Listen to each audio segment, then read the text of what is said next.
Shut up and sit down.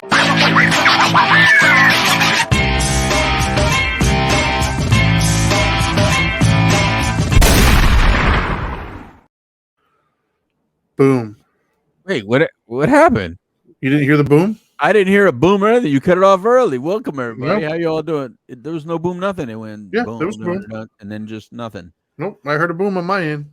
Well, I think let us know, people, if you heard a boom. I didn't hear a boom. I'd like to know now. Now I'm curious. Well, the good news is it runs on its own, so I don't actually have to do anything. So when it ends, it just ta-da. That's incredible. Anyway, welcome everybody. How y'all doing? Welcome to I'm the Street Certified Dope Dr. Louis Delgado here with you, and that's Trinity Phillips, my partner, the Dharma guy, and we are Dope and Dharma, and this is the Couch Live version of Dope and Dharma. Couch Live has been on since 1999, Trinity, and we're still kicking it. Still here on the airwaves in Orlando. Those of you listening on the radio, welcome. You're listening on where, Trinity? Where are they hearing us? WOKB 1680 AM and 100.7 FM on, as you would call it, the dial. The dial. For our younger watchers, back in the day on our radios in the car, there was a dial that you had to use to tune, and that's what he's referring to. What's radio? Yeah. I could have really screwed him up, said terrestrial radio. You can use that word terrestrial, but they'll think they're watching like Jurassic Park. Yeah. Anyway, one day at a time is what we're talking about today. But before we get into it, let's tell a little bit about how they can watch us, follow all that stuff. Trinity, please.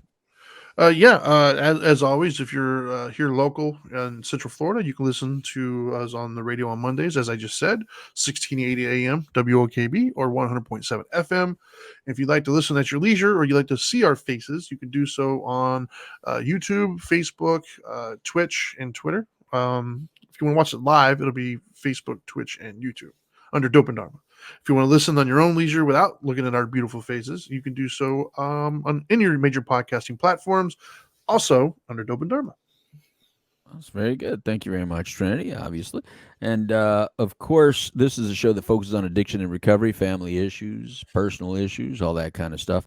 I am a certified addictions professional, been treating people for now over 30-something years, and Trinity Phillips here. He is a spiritual advisor and master trainer, and, of course, he's been helping people for many, many years as well. So we're here for you. You want to, ask questions, all that good stuff. Feel free to do so. You can find us and go ahead and do that. Facebook Live makes it easy to do that. So if you're listening on the radio, if you want to do both at the same time, it makes it easy to participate. We like doing it live here on these platforms that he just mentioned, because that way we're able to interact with people from different cities and states, not just Orlando, even though we love Orlando. Orlando's fantastic. Gotta love Orlando. What, Trinity, you don't like it? It's your city. No, I'm out of here as soon as I can, man. Well, that's not your city? It's not your city? No, it's where I'm at. It's not my city, though. I wouldn't refer to this as home for me. You've been here for 30 years or whatever. I know. And it still doesn't feel like home. I'm telling you, man, as soon as the kids are grown, dude, we're out. That's our plan. Well, just, hold on. Don't leave yet. And I'm over here in New Smyrna Beach, beautiful New Smyrna Beach, Volusia County, Florida. I love it out here, man. So yeah. Anyway, one day at a time is what I wanted to talk about today, Trinity. Because is there any other way to do it? Oh wait. What are you showing? You for the people at home? Day by day. Okay, so for the it's people, actually tattooed on my arms, day by day.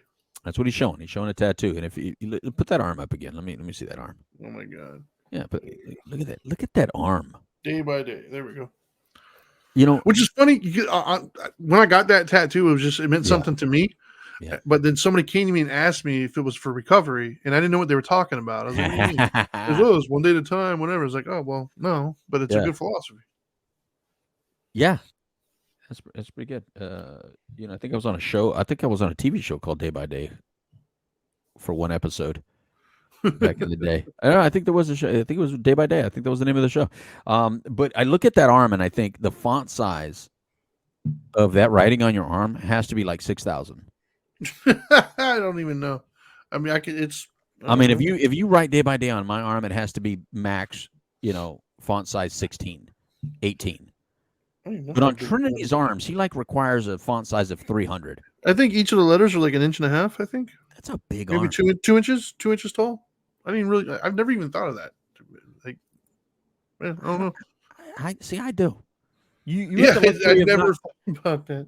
well, that's the luxury of being a big dude, right? The luxury Right. of being a big dude is that you never think about stuff like that. Well, I think about it in the reverse, right? What do you Like think? my wife will always like move things around that benefit her because she's so tiny. But when I come through, I'm bumping into things and knocking them off. I'm like, dude, why are you putting it here? Like, so we all have our crosses to bear, I guess. We've traveled together quite a bit, and I see your struggle, and it allows me to feel much. When I travel with you, I feel much better Bro, have you ever about tried to our shower in situation. a hotel room when the nozzle's like right here at your forehead or No, lower? I can't say that I have, Trinity. Yeah, Can't it's can't say not that I fun, have. dude. It's not fun.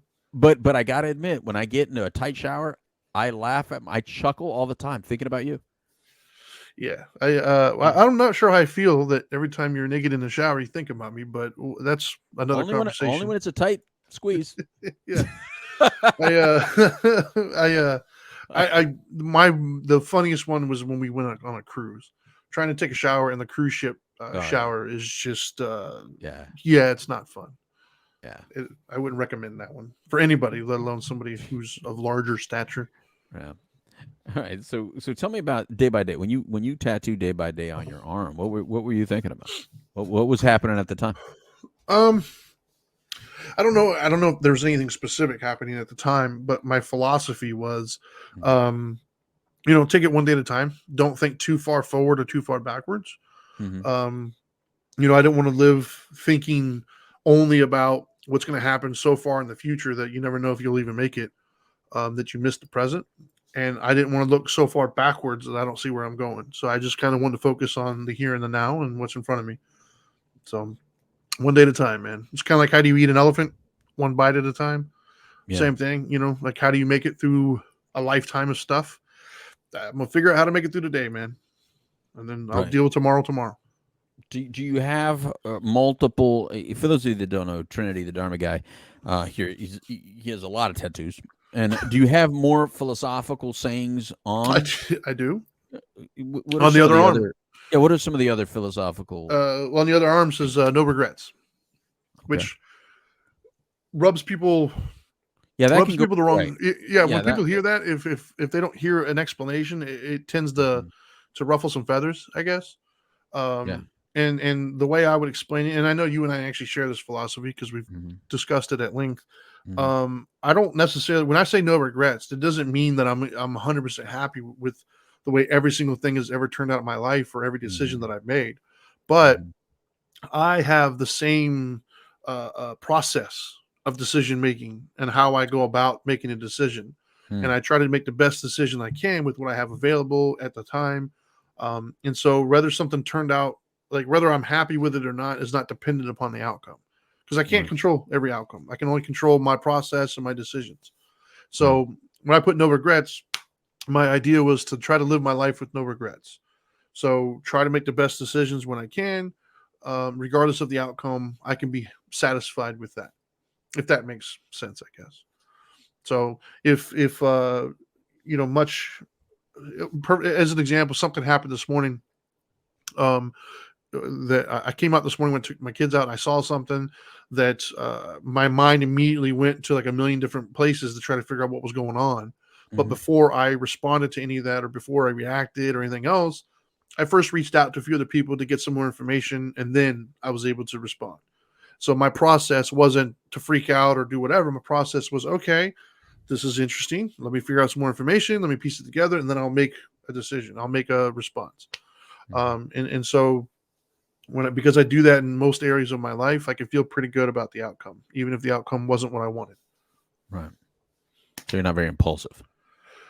I try not to be. I mean, I've had episodes or time frames in my life, especially when I was younger. I would do some Right. impulsive things, Right. but no, it's been I've witnessed from not only myself, but thankfully I've been able to learn through other people's shortcomings.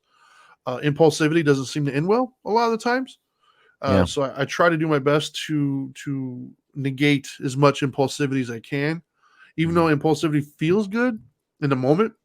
It feels good to just give in to the impulsivity. Yeah, it like does. like I said, I've noticed for myself and for others, it doesn't typically end well. And so, as good as that impulsivity might feel at the moment, the results from it afterwards probably will feel worse than how good that feels. So I've tried to avoid impulsivity, which, some might think it leads to a boring life, but I don't think I've had a boring life. I think I've had a good, Right. fun life, Mhm. but my risks were calculated, but Mhm. I have done some impulsive things. That's for sure. You can ask my mother. Okay. I've given her some gray hair, I'm sure, Yeah. including So myself. any others? Any other? So you got the. Uh, Wait, let us see the no regrets. Can I see it? Can I see it? There you go. Another font 300. as far as actual text is concerned, I don't think so. I don't know. I don't think so. No more Yeah, words. not like inspirational words or anything. No. Okay. Were there any phrases or words that you wanted to get that just you didn't? No. No. So out of all the words and phrases that exist in life, those are the two that you deemed important enough to put on your arms and body. Yeah, at that time, man, where I was at I in know, my but life, you still have time. I mean, like you're still living. eh, So like, dude, I don't feel like sitting for those anymore. Man. They hurt. oh, okay. When you get older, your skin actually gets thinner, and it just sucks to sit for them. And as you pointed out, because of the size, I can't just go and sit for 30 minutes. It's like a 3-4 hour thing minimum. And so Yeah. I'm just like, I've reached a point in my life, man, where I don't think I'll ever get another one. I mean, So maybe you you're never done. know, but I Tattoo. think I'm done. Like What was the last one you intellectually, got? I would like to have more, but I just don't see it happening. Was a smiley face on your rear end the last one you got? No, I don't think so. I I don't remember. I'm guessing. I think the last one. Well, it was probably either my wedding ring Oh, that I okay. There got, you go. There you go. or Yeah. it was the potentially we had that Pulse nightclub shooting that happened here. That might be it. Yeah, and my It's one of those two. yeah, my son through marriage, Trevor, he Mhm. identifies as gay, and to support the cause and here locally to support what was going on and to kind of show. Obviously, we disagree with what happened down there. The Right. tattoo shop that my wife goes to was doing like a flash type thing. If you went and paid X amount, they would donate it to the cause. So I Mhm. got the Orlando City Soccer lion, but in like a rainbow color or whatever. That's right. That's right. I That remember that. yeah, I think that might have been my last. I don't know. Either Which that one or my wedding ring. which the cause is very happy for you. They kept the money, did whatever they wanted to with the money, and Yeah. didn't do anything with It was like $20, I think. So hey, but the I did people my that best. donated, they did the right thing. Yeah. And that's the way it is with causes, right? Your Yeah. donation is where you should feel good, but you're Yeah. probably getting, they're probably never going to do with what you want. So much. Exactly. Unless it's the Now Matters More Foundation, we do. But look, Marissa says it doesn't suck to sit. I sit longer than 30 Oh minutes. no, I like sitting, but when I say sit, I'm talking about sitting for the tattoos because it like I've had some tattoo. I think my longest session was like 8 or 10 hours, and it's just it's not fun to have the needle poked into you for 10 hours straight, man. It's just when I was younger, I didn't care. I was like, yeah, get them all done. Now I'm older. I'm like, man, I don't know if I feel like doing that today. Yeah, I got you. Right. Yeah. Note to self, Louis, if you're going to get a tattoo, you better get it soon because it's going to hurt more. It does. Yeah. I think it's a combination of it hurts more, and when you're older, you just don't see the point in it. You're just like, why do I want to sit through that? I'm good. I'll just get it. Can I get just a hat or a shirt that says it? I'm good. Yeah, go get a henna tattoo. Plus, they have the arm sleeves now. You can just arm sleeve. Yeah. Like I could just wear a compression shirt. Yeah. Arm compression sleeve. Anyway, so one day at a time. I like that you put that on your arm, and I think it kind of goes with the no regrets. Actually, I think we can combine those. Yeah. And I'll tell you why. Because in your, when you think about one day at a time, it's talking about doing the next right thing, right? Yeah. You can sit there and you can focus on all the faults that you have, all the errors and judgment that you made. By the way, if we're going to talk about that, we got to clear up the word mistakes. I know a lot of people use the word mistakes. I think, even we do sometimes use the word mistakes. I just don't really believe in the word. I don't believe in it. I think, look, because typically what I would call a mistake is usually because I got caught or because like it didn't turn out the way I wanted to. Right. Yeah. But what it really is, it's a calculated decision that just was a really bad decision. It just didn't work out right. Yeah. It didn't work out the way I wanted it to, or I didn't get the outcome I wanted. So then, in retrospect, I go, yeah, it was a mistake. No, it was a lapse in judgment. And I have a lot of them and some of us more than others. And I've gone through periods of my life where I make more poor decisions than good ones. I just tend to be in a time in my life where I make more good decisions than bad ones right now. Or not even, I don't even like to say good or bad. Those that seem to go with the direction I'm going, and some that seem to sabotage my direction. And I think there are sabotaging decisions, and then later on we want to complain about them of the outcome, right? So one day at a time, to me, when I think about one day at a time, I'm thinking about, I just gotta do the next right thing for me and the people around me, right? I gotta be healthy in this moment. I gotta make decisions that I feel are healthy in this moment. And if I stream enough of those together, Trinity, it should be a good day, right? I would expect that the day will go as smooth as it can be, you know. Yeah. Well, and that's what I meant by the no regrets part, right? Like that's kind of what I meant, and that is, like you said, making the next right decision and the next right thing. To me, is how I arrive at the conclusion of what is the right thing. Is what I'm talking about, like collecting of the data. Right. And when you were talking about the mistakes, that's kind of what entered my head. I've made some decisions that in hindsight were bad, but at the time they might have seemed good. And maybe I should have, in hindsight, if I wanted to turn out differently, I should have waited for more information or whatever it is. Because like that's how I decide the quote unquote right thing, is based upon the information that I've collected. And I think sometimes we should collect more information. A lot. So let's address this. So here's Marissa from Facebook Live. She writes, "It's only a mistake if you don't learn from it. It's a bad decision if you keep doing it and don't learn." I'm going to take issue with that, Marissa. If you don't learn from it, I don't think that's what makes it a mistake. I think that just makes you very stubborn, hard-headed, and you're not being truthful. You're not being honest with yourself. And you're not being honest in the process of life. In this process of life, everything is a teachable moment. I can't think of anything that we experience that cannot be used as a learning moment in your life. Sure. There's just so many of us that choose not to learn from anything we do and try to convince other people that's just the way I am. That's just me. Now, that sentence means, no, that's the pattern of your behavior that you're comfortable with, and you just keep presenting. But if you chose to no longer be comfortable with that pattern of behavior and the outcomes that come with it, then it wouldn't just be you anymore. You would absolutely change it by evidence of all the people in life that have changed, even without some big negative consequences. I'm going to give you an example. I think a lot of people that have known me for a long time know that I'm a very, very fortunate person. I'm a very blessed person.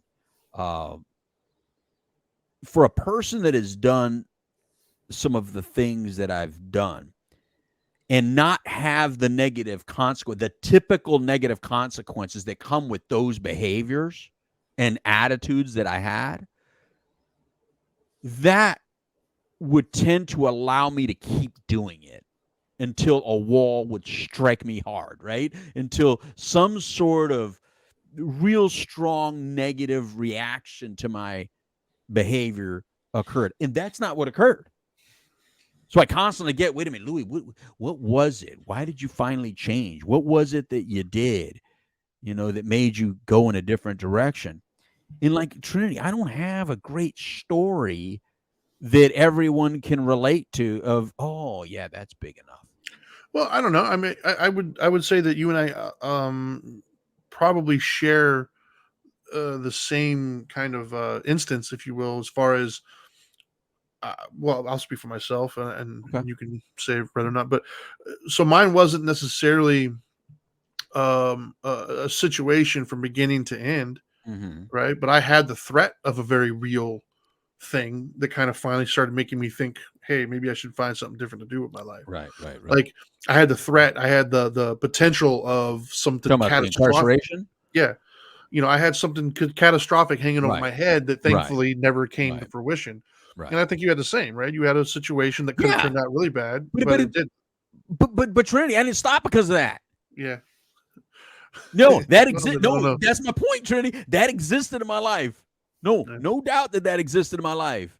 Typically, when you are facing those type of legal charges for that much time, normal people out in the community would say, that would be enough for me. That was enough for me. Like that was, Because you're normal. That's why I we didn't called stop you everything. Normie, Trinity. Yeah, I didn't You're stop normal. everything, but I stopped that particular path that I was Yeah, on.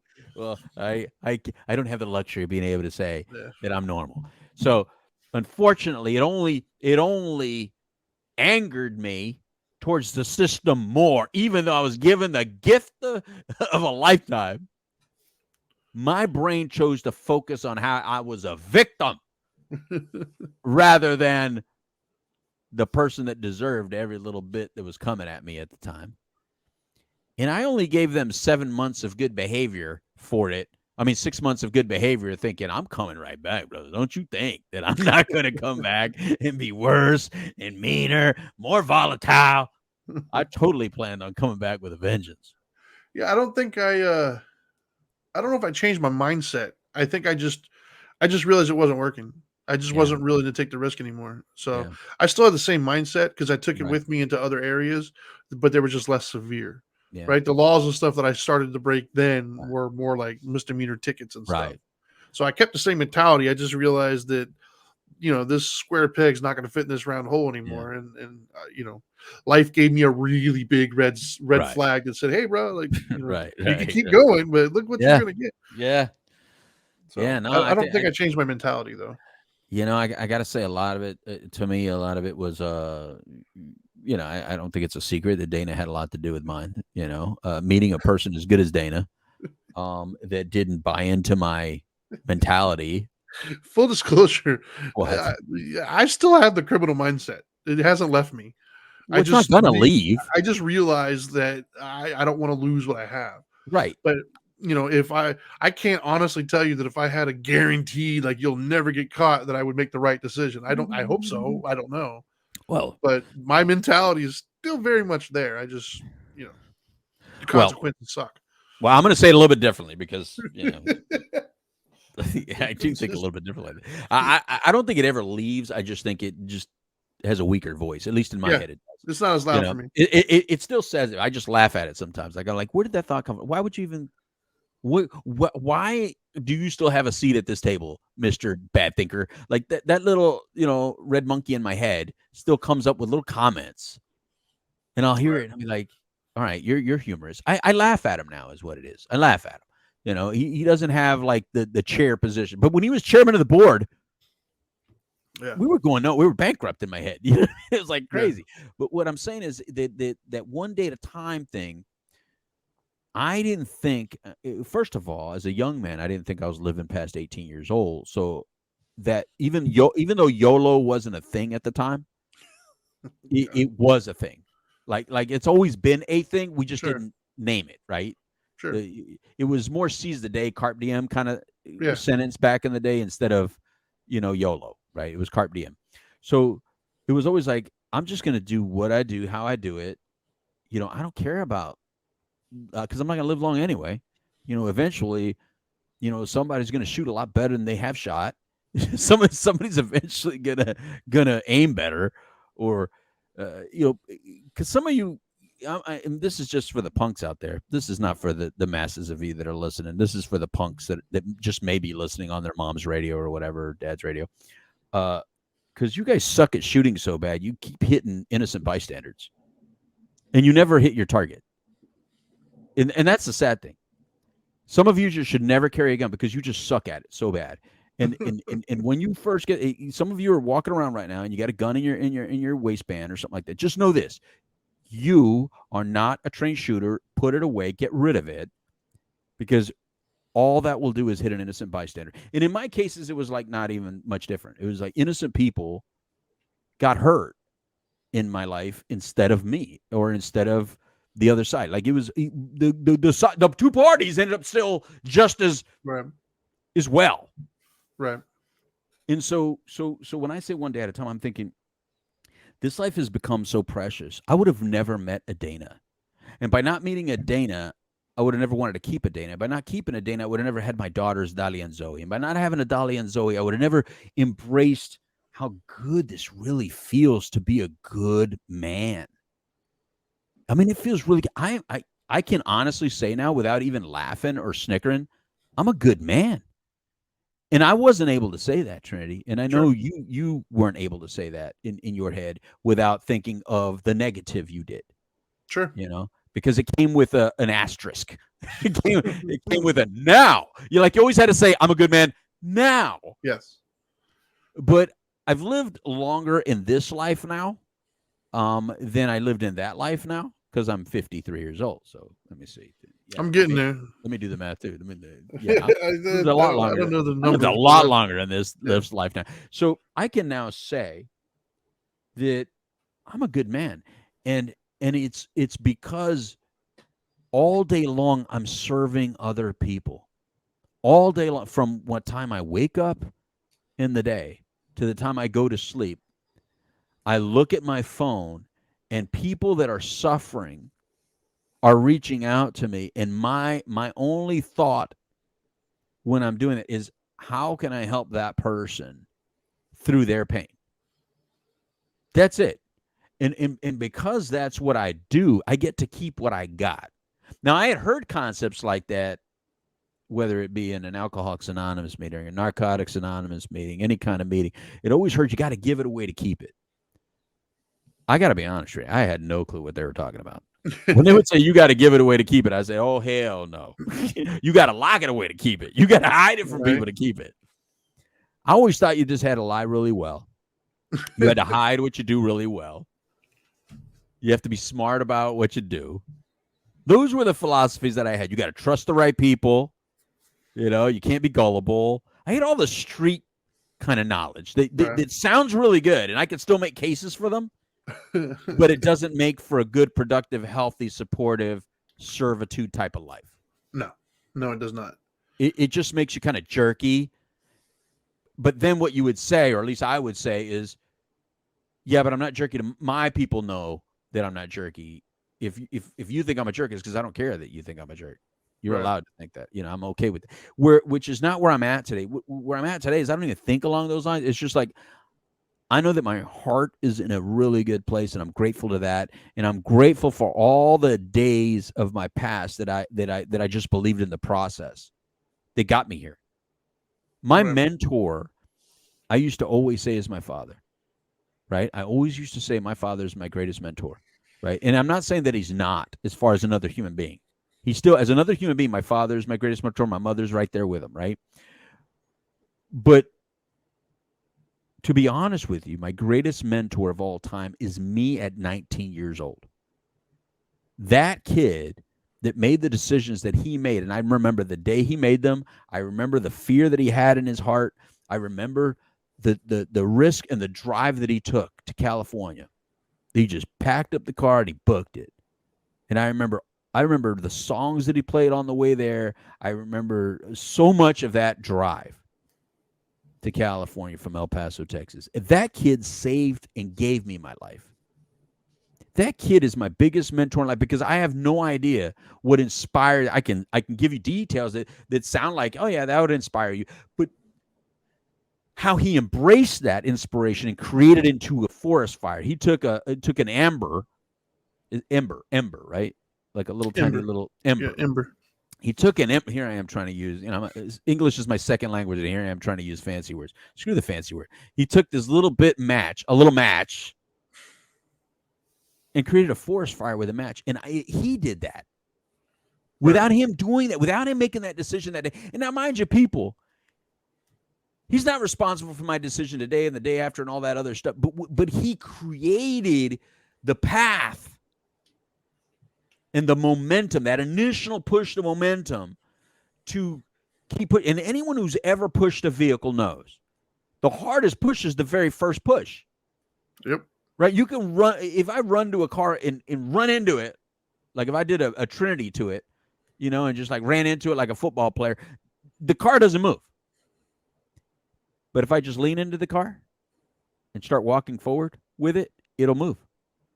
It's the push. You got to push it. And Andrew said it.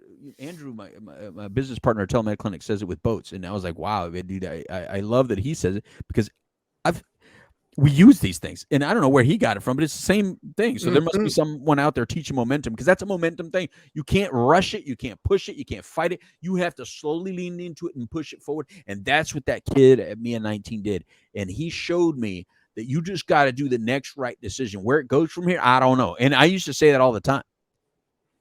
A matter of fact, on my shoe, and I don't write on my clothing. I don't write on my shoes. I don't write on my skin, Trey. You saw that. I don't write on my skin. I don't do that. I just don't do that. I don't even like words on my shirts as much as just Now Matters More shirts are the only ones that I don't really mind, because they say what I want them to say.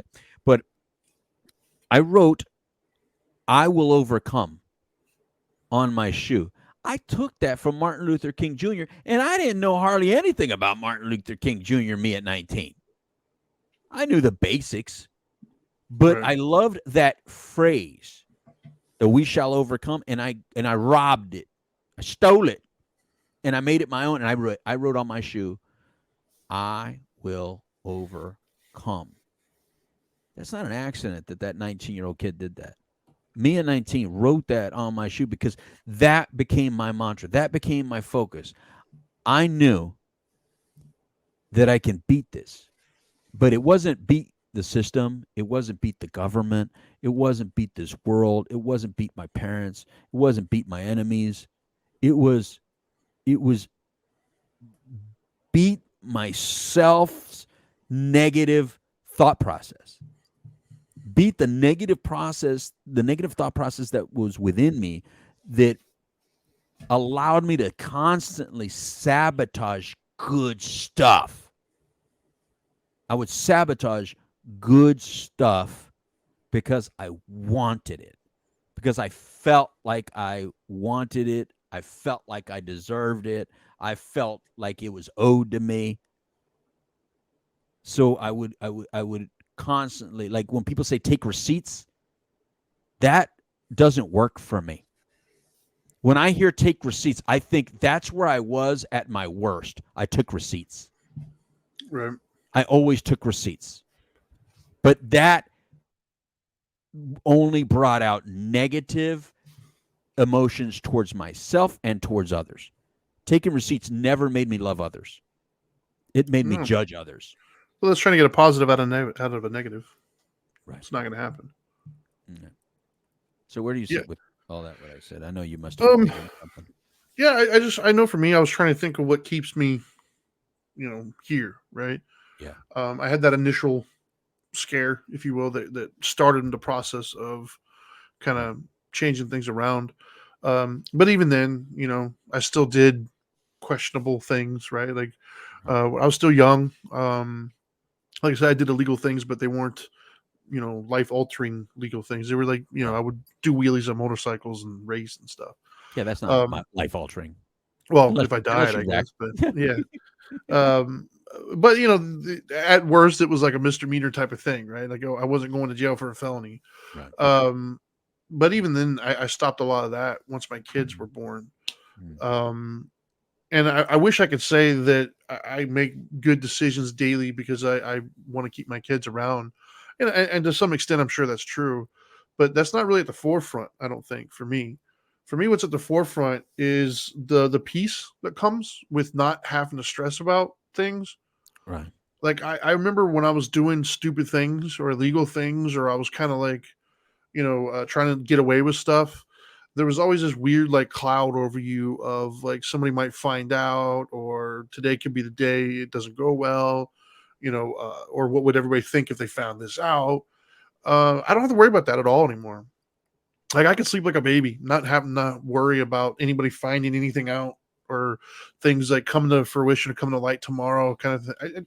Go ahead. I'm an open book, man. You can find out whatever you want. As an anecdotal thing, right? I watch these shows all the time on TV, like dating or marriage shows or stuff.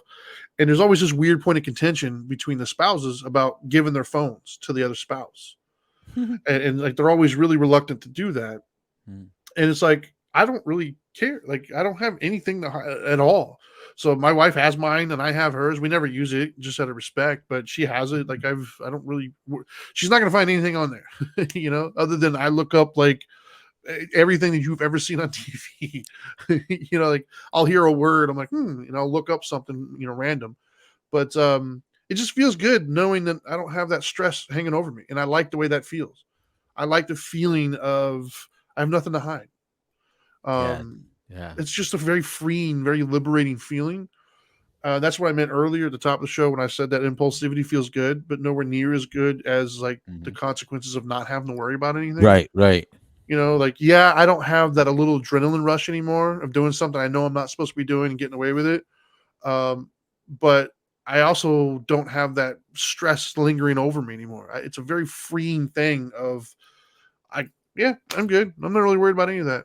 You know, that doesn't mean I don't have worries and stresses in life. I mean, we all have those, but I don't have the ones that everybody else has in addition to the stress of trying to keep something hidden. Because at the Yeah. end of the day, that's what, by not doing the right thing, you're going to have to try to hide it at some point, right? Because it's not the right Mhm. thing, which means if somebody found out, it's probably not going to end well for you. Everything from little things to big things, you don't want somebody to find out. And so for me, it's something I can be proud of, Right. and I don't have to question my decision making. I don't have to question things. The guilt of knowing that you're doing something, I don't have any of that. Once again, it doesn't mean everything I decide goes right, but I know my process. And so even if it doesn't turn out right, I can feel sorry or bad or whatever it might be, but I'm not going to feel guilty about it Right. because I made a good decision with what I had. Like my intentions were good. If it didn't turn out well, then that sucks. And, I'm sorry if I played a role and we'll figure it out, but I'm going to sleep fine because I know in my heart of hearts, I made the right decision. Yeah. And that just feels good. Yeah, I like that you said about the feels good and it feels at peace, but because I think that's the outcome that I think that's the outcome I wanted. I wanted to feel good. I mean, I don't remember Yeah. ever like outwardly saying that I want to feel good. I don't even think I thought it was possible that I would ever feel good. Right. Trinity, I didn't. I've joked many times that the only emotions I seem to have known, I'm like an elementary kid with emotions. I know anger, and I know I Anger and know frustration. That's what laughter. Yeah, I I can filter laugh everything through that. and I be angry. I don't know Yep. sadness. I don't know all those others on that little diagram with all the like bewildered. Like I don't even know how they have a yellow face of bewildered. I don't I'm know how very they have lizard a brain. bewildered emoji Yeah, I was because very lizard brain. me too. I know fight or Basic. flight, man. Give me basic. Yeah, fight or Yeah. flight. That's it. Um, and so to learn that those weren't even real emotions and they were like, from other real feelings, it's like, oh my God, really? Yeah. Seriously? And to start, developing wisdom. And I think that's the biggest difference. I don't think as a young person I understood what wisdom was. I knew what stupidity was. I knew what intelligence was. But when you would say wisdom, I only would think of like a Mr. Miyagi type of character, right? And think, I guess See that's what that? that is. But who's that? And then as you get older, I would now say I now know what wisdom is. And I'm not saying it in a braggart way or an arrogant way. I'm just saying that I can tell that there's a difference in knowledge based on how I process information and what feels good. Yeah. There will be moments where my daughters would say something. I can feel myself wanting to respond differently. And then all of a sudden I hear the little wisdom voice and be like, and what's that going to get you? Where are you going to go with that? Yeah. I can actually hear the wisdom voice pipe in and be like, why don't you just say that I exist? Why don't you tell her what you just thought about and then tell her that I exist? And I'll find myself saying that. For instance, my daughter Zoe, she's a trip, man. His daughter Zoe, she's so much like me. She was going to this, what is this, Daisy Festival or whatever that just happened in The Orlando? electric light thing with the EDM or whatever it's called. Yeah, where Yeah. in my head I'm just thinking it's a big ecstasy fest, right? It's a big, it kind of is. it's a big drug, Yeah. like music festival, right? Not for all that attend, but for many, yes. Yeah. So, but I know my kid, and I trust my kid, and my kid doesn't exhibit behaviors and attitudes and everything that goes along with somebody I need to be concerned with. But it doesn't prevent me from being like, well, I could be an idiot right now. I could be wrong. But so when she says she's going, like, part of me says, tell her don't do this. Like there's parts of me that wants to like parent, Lecture. right? Lecture. And then the other says, no, don't lecture parent. Be a real parent. Yeah. So I honestly tell her right now, I'm balancing two emotions. I'm balancing balancing between two emotions. One that wants to just not like this and fight it. And the other one that wants me to tell you, have a great time. That's cool. Embrace it. Enjoy it. Soak it all in. That's an incredible experience. Right. And I just was honest with her about it. And she just laughs because she knows that's who I am. Sure. I can go either way with it, but I have so much trust in the life process from my own experiences. I just have so much trust in the life process that I don't dare to try to control it because it's absolutely other people are out of my control. I can barely control me. But trying to control others is so darn frustrating. That's where I have leaned into overstated aggression. That's where I've leaned into anxiety. That's where I've leaned into a bad situation, trying to control external factors. When all I really needed to do was just do the next right thing myself and trust in this life process. I didn't create this life, therefore I can't manage it and control it the way I think I can. But what I can do is I can make the best decision in my head for me. And if others want to play along with that, go with that, great. If they choose not to, they deserve to be able to be wrong. They deserve to be able to try it another way. They deserve to be able to do it however they want to, because I wouldn't want them telling me what to do. And trust me, if I stick in this conversation long enough, they're going to try to educate me on how their way is better than my way. Yeah. So why get into a frustrated conversation when we could just be like, well, we shall see. I'll tell you if I'm right when I die. I just hope that's not today. That reminds me of so the addition that I would add to that, like the subtext, I would say, the approach that I take sometimes is so I learned that as well. But the other valuable lesson that I took with me, mostly through the spiritual journey, is kind of just letting, like, not contributing to suffering, right? Like, I can't take away your suffering. I can't do, but if I truly want to help anybody, what I can do is not add to it.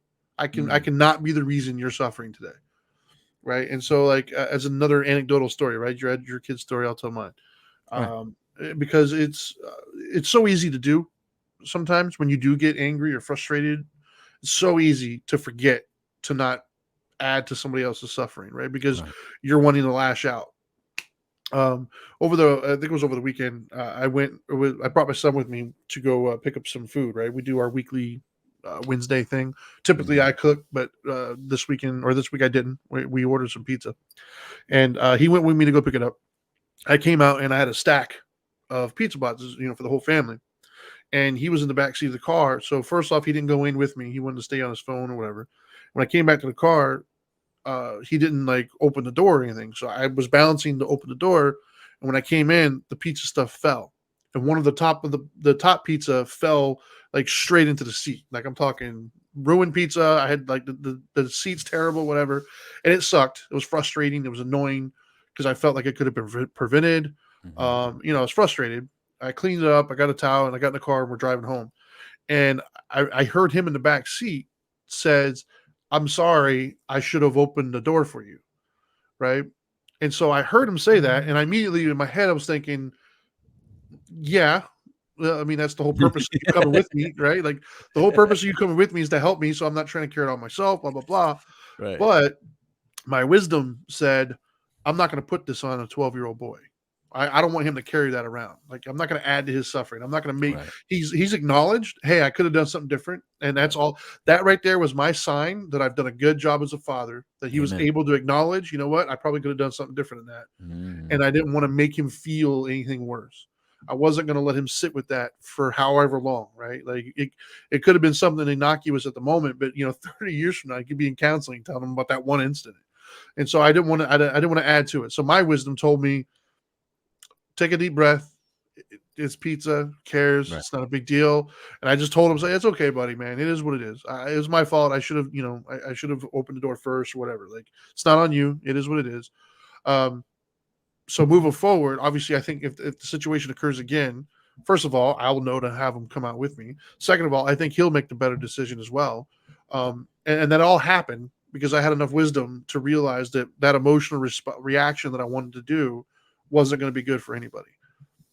And so that was like one of the biggest things I took from my spiritual journey was whenever I interact with people, I do my best to make sure that I'm not going to add to your suffering. I can't take it away from you. I can't prevent it. And for obviously my kids, that's important. I really want to prevent it or take it away from them. But even for strangers, but what I can do is I can make sure that I'm not the source of it. I can do my best to not add to your plate that's probably already full, right? Because we're all dealing with something. Everybody out there who's listening to this, who you see, just step out your front door and look around. Every single person you saw, they're dealing with something. And the last thing they need from you is to add another something on their plate. So that for me is where the wisdom for me kicks in. I'm going to try my best to be wise enough to not add to your plate. And it's hard sometimes, don't get me wrong, because there's some times I'd love to add to somebody's plate, but it's really not going to be beneficial to either one of us. Yeah, that wisdom voice probably was there, but I think I thought he was a punk. Yeah, turn the other cheek kind of thing. I want to get you hit harder. I probably thought he was and not that the punk still. I still think the punk's in the head. I think there is a punk in there. I just don't really, he never really had a voice because that's the one I'm not going to allow come out. But by him never having a voice, I actually look like a punk all the time. That's the problem. You think you think, oh, I don't want to be a punk. Well, if you're thinking that, if one of your motives, and you're usually not honest about it when you actually do something to not be a punk or look like a punk, but that is the only time you actually look and act like a punk. When you're thinking you're trying to avoid looking or acting like a punk. Because if that's your motive, what it was is your brain was already telling you what you're looking and sounding like, and you misinterpreted the message to believe, oh, that's my motive. No. Your brain was saying, hey, you're acting and looking and thinking like a punk. But you interpret it as like, don't be a punk, so do this, do the other. We misinterpret messages all the time. It's like the message in my brain when it says I'm hungry and it asks for like vitamin C, vitamin D, vitamin E, and I relate it to, oh, you want a potato chip right now. See, I misinterpret messages from the brain all the time. I think it wants chocolate and I think it wants potato chips when it's really saying, no, I want nourishment. Right. And I think, oh, no, you don't. I'm just being me. Agua. I'm just being me. I want chocolate and chips. That's who I am, because that's what I eat. There you go. Anyway, we got to close up. Any final words on this one day at a time deal? Yeah, just like I said at the top, man, impulsivity sounds like a good idea until it doesn't. So try thinking things through. Try using wisdom for a little while. Try doing the next right thing. It's not always what you want to do or what you like or what's the most fun, but what's right. And what's the way you'll know that is something you could be proud to tell other people. That's how you know it's the right thing. I agree, man. You got to embrace each moment. That's your moment. That's what you got in front of you. Embrace it. Soak it in. Let it marinate. Of course, you got to do the next right thing. Wrong is wrong whether you're caught or not caught. Wrong is wrong whether it turns out good or bad. It's just there's a right way to be, and I'm going to venture say most of you know what the next right thing to do is. But somehow you talk yourself out of it, just like we all do. We're human, and so the right thing doesn't usually come with all the bells and whistles and not always look as fun. You and I both said at Trinity, if we would look at our lives right now, we wouldn't have known how good this feels.